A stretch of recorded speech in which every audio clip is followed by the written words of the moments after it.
Hi all, welcome to my recipe videos. ഇന്നത്തെ recipe എല്ലാവർക്കും easy ആയിട്ട് ഉണ്ടാക്കാൻ പറ്റിയ, വായിലിട്ടാൽ അലിഞ്ഞു പോകുന്ന നല്ല സോഫ്റ്റ് ബ്രെഡ് പോളിൻ്റെ റെസിപ്പിയാണ്. ഇതിനായിട്ട് ഞാനിവിടെ 4 സ്ലൈസ് ബ്രെഡാണ് എടുത്തത്. ഇനി ഇതിൻ്റെ 4 സൈഡിൽ ആ ബ്രൗൺ പാർട്ടും കട്ട് ചെയ്ത് മാറ്റുന്നുണ്ട്.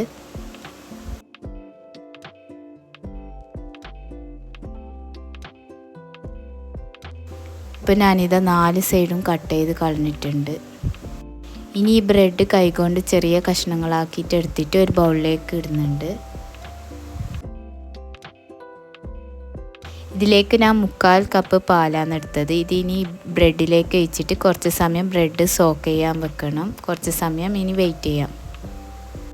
കുറച്ച് ടൈം കഴിയുമ്പം ബ്രെഡ് നല്ലോണം സോക്കായിട്ടുണ്ടാവും. ഇനി ഒരു സ്പൂണോ ഫോർക്കോ വെച്ചിട്ട് നല്ലോണം ഇത് മിക്സ് ചെയ്തെടുക്കണം. ഇപ്പോൾ ഇതാ നല്ലോണം മിക്സ് ചെയ്തെടുത്തിട്ടുണ്ട്. ഇനി ഇതിലേക്ക് 3 മുട്ടയാണ് വേണ്ടത്. ഇത് ഈ ബ്രെഡിലേക്ക് ഇടാം. ഇനി 3 ടേബിൾ സ്പൂൺ പഞ്ചസാരയും വേണം. ഇനി ഇതെല്ലാം നല്ലോണം മിക്സ് ചെയ്തെടുക്കണം.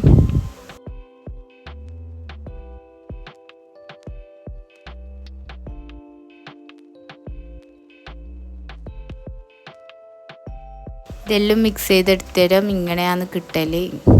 ഇതിൻ്റെ ടെക്സ്ചർ ഇങ്ങനെയാണ് ഉണ്ടായാൽ. ഇനി കുറച്ച് വാനില എസൻസും കൂടി ചേർത്തിട്ട് ഒന്നും കൂടി നല്ലോണം മിക്സ് ചെയ്തെടുക്കുന്നുണ്ട്.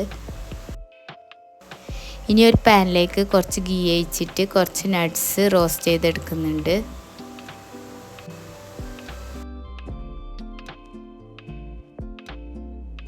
ഈ നട്ട്സ് എല്ലാം റോസ്റ്റ് ആയി കഴിഞ്ഞാൽ ഇനി ഇതിനെടുത്തിട്ട് ഒരു പ്ലേറ്റിലേക്ക് മാറ്റാം. ഇനി ഈ പാനിലേക്ക് നേരത്തെ തയ്യാറാക്കിയെടുത്ത ബ്രെഡിൻ്റെ മുട്ടൻ്റെ മിക്സ് ചെയ്യിച്ചിട്ട് ഒരു ലോ ഫ്ലെയിമിൽ 10 മിനിറ്റ് കുക്ക് ചെയ്തെടുക്കുന്നുണ്ട്. ഒരു ഹാഫ് കുക്കാകുമ്പോൾ നേരത്തെ നമ്മൾ റോസ്റ്റ് ചെയ്തെടുത്ത നട്ട്സ് ഇതിൻ്റെ മേലിട്ടിട്ട് ഒന്നും കൂടി അടച്ചിട്ട് കുക്ക് ചെയ്യാം.